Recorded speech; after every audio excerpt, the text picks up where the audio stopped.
Okay guys, gals, I'm sitting here right now with Cece from Little Hurricane. This is our tour stop here in Denver, Colorado, so I'd like to thank you for coming out and doing this interview with us. Thank you for having me. Now this is the second or third show of this part of the tour? Yes, I think it's number 3, yeah. What do you have planned for the summer? Do you guys got a lot of shows planned up? And We do. We have, the rest of this tour, which is another few weeks, and it ends in Austin. And we're going to Sweden and Norway in August. And then come like fall, September, October, November, we'll be touring all through those months, through the end of the year. Awesome. Now you guys, are you starting work on the next album, or are you still in the writing process, or we have 11 songs written and recorded. Okay. They haven't been fully mixed or mastered, and we might be changing some of the arrangements. So we have a lot done, but we have a lot more left to do.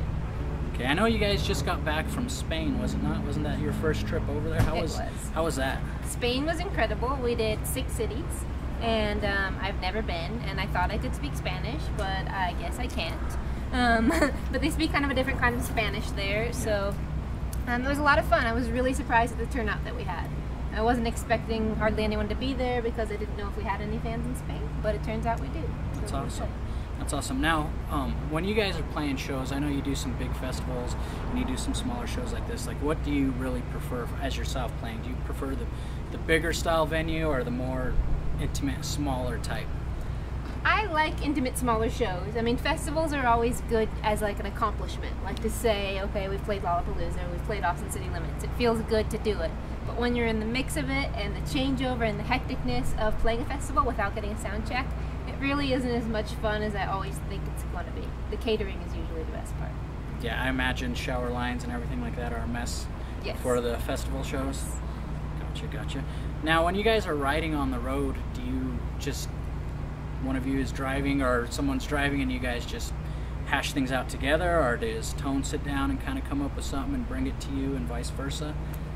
Yeah, we don't do all that much riding on the road at this point because we have such a small crew that we're always busy doing something, and there's not that much time for writing, let alone sleep or showering.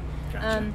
But when we write at home, yeah, he'll have maybe a riff or an idea or a song. It usually starts with an emotion, and then we come up with all of the music to match that emotion, and then create songs based on emotion.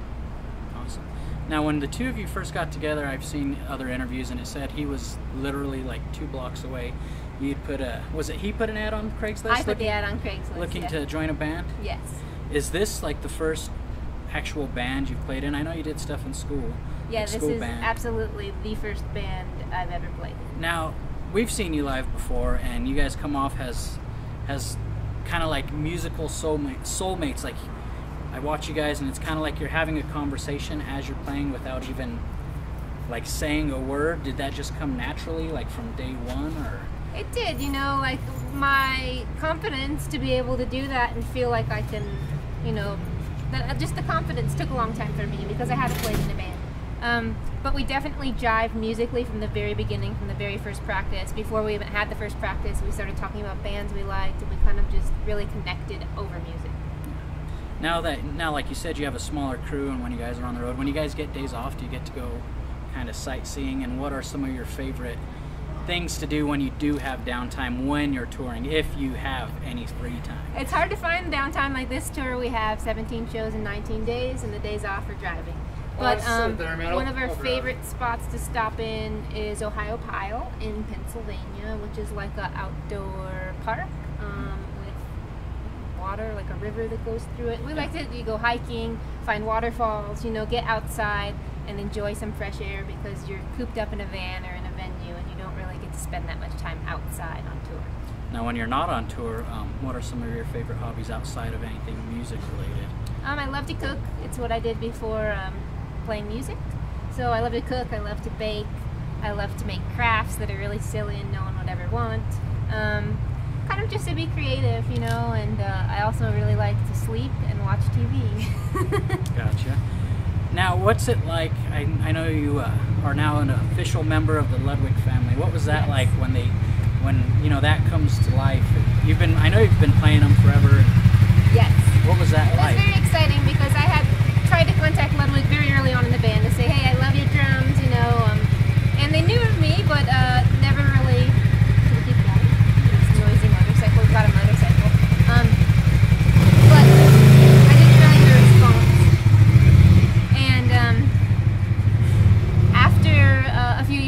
the band, I got an email saying, you know, we've discovered you and your music, and we really want you to join our family. So I was very, very excited to get that email because I love the drums, and I only play their vintage drums. But when I go to Chicago this time, I'm going to try out their new mahogany shells and hopefully get a new kit because I love my 66 Ludwig, but it is kind of falling apart. That was going to be kind of the next question. And what is it about the vintage drums that you love so much? Well, they sound good, they're sturdy, they're not going to fall apart even though now they are. But I also love the history of it. Like, when I think of who may have played those drums before me, what clubs they could have been in, what shows they could have been at, you have no idea. And I think there's a certain presence that they carry with them just from having that much history, from being around for 60, 70 years, whatever it is. Now, being a female musician and in the scene, do you find a lot of, you know, females coming up to you and saying, I never thought about playing an instrument, or drums in particular, and, you know, kind of fueling that fire and bringing it out in people? Yeah, I get a lot of people who say, I wish I could play the drums, and I usually give them a pair of drumsticks and say, yeah, you can. Anyone can, right? You know, it's just hitting things with sticks, really. It's not that complicated, you know? That's awesome. And I think for women, it's a good outlet to be able to, you know, beat the shit out of something sometimes, or often. Okay. Well, I'd like to thank you. I'll let you, I know you guys got some more stuff to do and prepare for this show. I appreciate you taking the time to sit down with us and whatnot. Thank you. Have a great show. Until next time, guys, keep watching. Check out Little Hurricane. You can find more info on them, littlehurricane.com, right? littlehurricanemusic.com. I thought it was music. I wasn't sure. littlehurricanemusic.com. Again, thanks, CC, for joining us. Until next time, guys.